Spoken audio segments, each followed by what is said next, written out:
Hello, chess lovers. Welcome back to classical chess games. I know I haven't been doing this for a while, but I just got back from a trip. So today I'm showing you the game between Bent Larsen, who we saw, and I think the game with Boris Bosky's Immortal.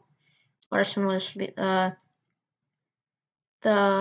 opponent to Spassky. He did lose, but this is But to show how amazing Bent Larsen is as a chess player, we're showing this extremely brilliant game by Larsen in 1966 in Santa Monica, which is in the US, against the world champion at that time, Tigran Petrosian. In the tournament, Larsen actually got third. He was right behind Boris Bosky and Bobby Fischer in the tournament. Well, Petrosian, I think, was in the lower section, maybe even the middle. But let's see this amazing game. We have c5, so a Sicilian, knight to f3, and knight to c6. As a quick fact, Petrosian is actually known as the Iron Tiger because he is such a good defender, but this game shows that not even he could stop the attack. If d4, he takes d4, knight takes d4, and g6. So the accelerated dragon. We have bishop to e3. Bishop to g7. Typically something like knight to f6 is knight c6 played, but bishop to d7. And f6 is usually played before, but now c4. Going for the Maroczy bind here. Grabbing a lot of space here. And because now if Larsen were to play knight to c3 here, he would be blocking the pawn, so he couldn't play c4. The only reason why some people don't do this is because they want to play bishop to c4, but Larsen likes controlling space. So c4, knight to f6, so we have the accelerated dragon. Knight to c3, and the early knight to g4. Attacking the dark square bishop, because the thing is the dark square bishop is a very powerful white piece because it's it challenges black's dark square bishop, which is it's placed beautifully here. Another thing is you can't play something like bishop to d2 because then you lose this knight. So knight to g4 is a multi-purpose move. So now queen takes g4, but it's not a piece sacrifice because now we have knight takes d4. We have queen back to d1, and not knight to e6 by Petrosian, just getting the knight back to safety. We have queen to d2, setting up the battery here, and now d6, getting ready to maybe develop. Bishop to e2, just developing the bishop, and bishop to d7. We have a queen. We have a castle, and now Petrosian castles. Rook a to d1, controlling the d file. We have bishop to c6 by Petrosian. Maybe to support something like b5 and putting pressure on the pawn here. And maybe even playing queen d2. And then connecting rook. But now we have knight to d5 by Larsen. Just saying, well, I have a nice grip on this d5 square, so you're not really gonna be kicking the knight out of there. We have rook to e8, just developing the rook. And now f4, preparing for a kingside attack. We have knight to c7 by Petrosian, offering an exchange of the strong knights, and now immediately f5 by Larsen. When we're in the game, and now knight to a6. Probably going for some knight to c5 ideas, and then keeping some pressure on this e pawn. So now we have bishop to g4. Larsen later Larsen even says he doesn't like this bishop to g4 move, but he says that even if it is maybe a mistake, he was talking about maybe he shouldn't be criticizing himself because it does lead to a brilliancy. So well, let's see what the engine thinks. Yeah, it doesn't really see. Oh no, it does. We have bishop to g4 and now knight to c5 by Petrosian. Yep, now already f takes g6 and h takes. Some people may play f takes not opening the h file, so maybe something like the rooks can't use the h file to attack the king, but you know, Larsen does after f, if f takes, he will be controlling the f file, so you know, it's kind of hard to say, but let's see what the engine thinks. The engine personally thinks f takes g6 is better, but h takes. And now Larsen plays queen to f2, attacking the f7 pawn here and doubling up on the f file. Rook back to f8, and now I'm immediately pushing e5, a very nice pawn sacrifice. Yep, bishop takes e5, which is the strongest move recommended by the engine, and now queen to h4 by Larsen, threatening maybe putting the queen all the way here because the bishop has left its home. We have bishop takes d5, rook takes d5. Pawn takes d5 is a possibility, but Larsen plays, engine agrees, rook takes d5 for activity, and maybe the rook can get into the game. You have knight to e6. It is possible for bishop takes e6, pawn takes e6, and the rook takes, and then maybe put the bishop in, but we have rook to f3, preparing a nice rook left.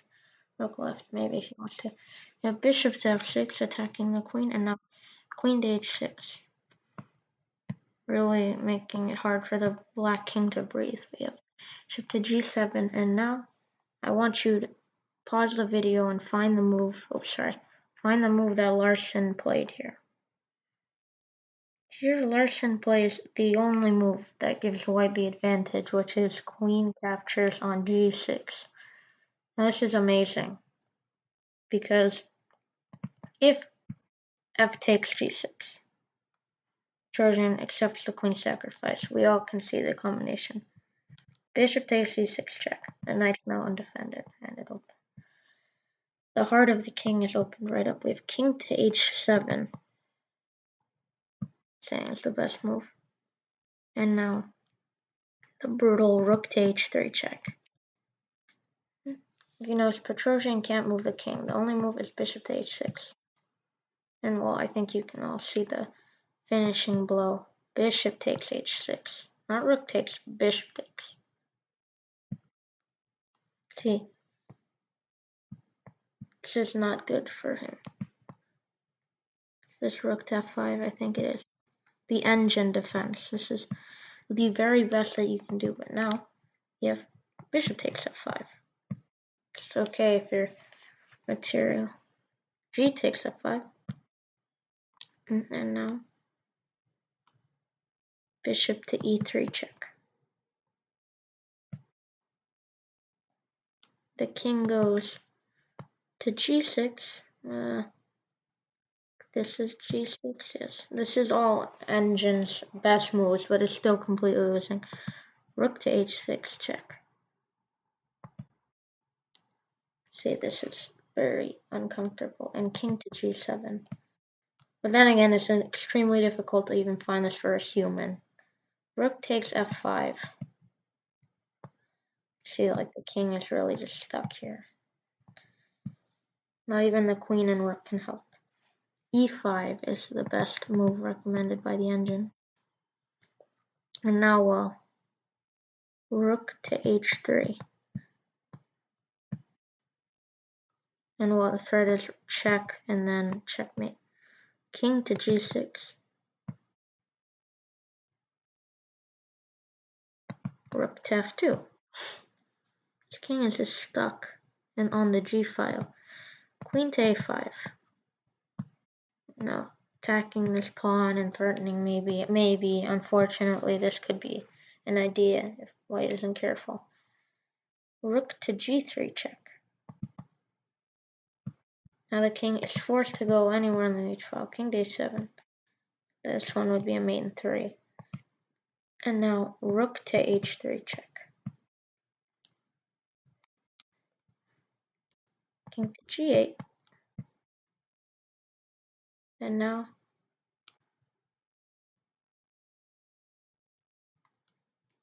b3. Saying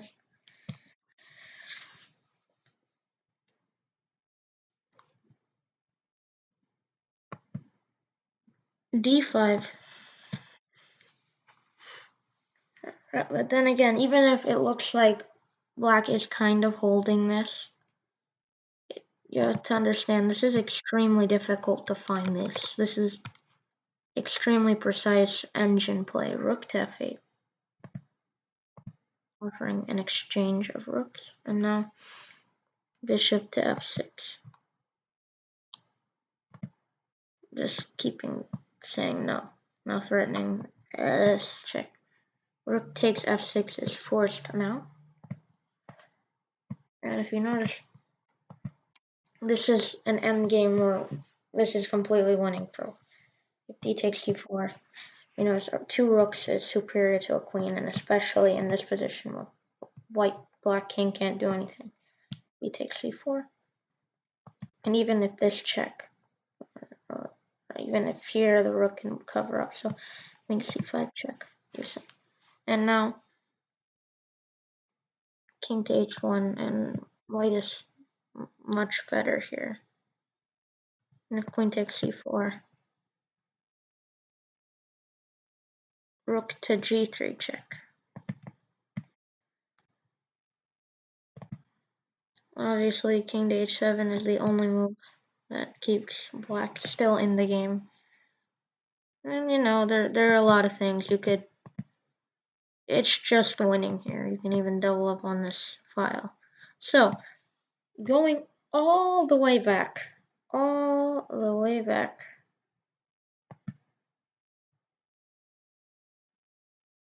here, you have, well, sorry, here after, oops, going all the way back here. After queen takes g6, you know, there are a couple other variations after the queen is accepted, but here we have knight f4. We have rook takes f4. Petrosian decided maybe sacking the knight would be better, especially because now this rook can't immediately go to h3. So now we have f takes g6, but still losing. Bishop to e6 check. Petrosian is completely lost here. You see now the rook can access the rook to f7 was played. King to h7 was much better, but you know it's kind of hard to find a move. Rook to f7. And that bishop takes is possible, and it's a little bit better, but Larsen goes for rook takes. You know, maybe threatening discoveries. And here we have king to h8, which is not maybe that great. We have rook to g5 by Larsen. This is super precise. This is the best move. We have b5 by Petrosian, trying to have Larsen focus on it. And we have rook to g3. You know, this is terrible for black. He's getting mated. Really here, but he resigns. This is terrible for black. Now, it's also crazy how you see this so easily. A human just sees it right out of, like, I mean, even it's saying, look, it's saying something like queen to h4 may even be better, or h3 would be better for black, but the grand move, queen captures, like, this is insane. How does one see this, especially on a board when you only have 1 hour of analyzing? Like, there's so many possible situations. Is it like, well, is black able to hold on? Is he not? With probably most precise play, black is still losing. It's just a lost endgame. Well, that is the game. It's really an amazing game where you can really calculate a lot. Like, here. Do I want to keep my queen here to sack? Maybe something like the insane bishop captures. If bishop captures on e6, you're just losing. There's simple bishop takes h6. Bishop captures. This isn't enough compensation. Queen to b6, check. But you have to, if you're sacking your queen, you have to find the specific queen takes here. Sorry. So an amazing game by the Danish Grandmaster Bent Larsen. And another thing, this same game was actually played, well, only a part of it was shown in the Sherlock Holmes movie, A Game of Shadows. But it's the same exact thing, except it's the opposite colors. Sherlock Holmes is black, but he is black in the position like this. This is switched colors, and Moriarty's white with this position. And Moriarty, after the queen's sacrifice, there are puzzles on chess.com and YouTube that show it. But like Lash said, I think he immediately goes captures here. I believe he immediately captures here. And yeah, we have bishop takes. I think he goes king to h8 in the puzzle. He goes king to h8. And then Holmes goes rook to h3. I think this is how it played out, if I'm not mistaken. And then bishop to h6. Bishop takes h6.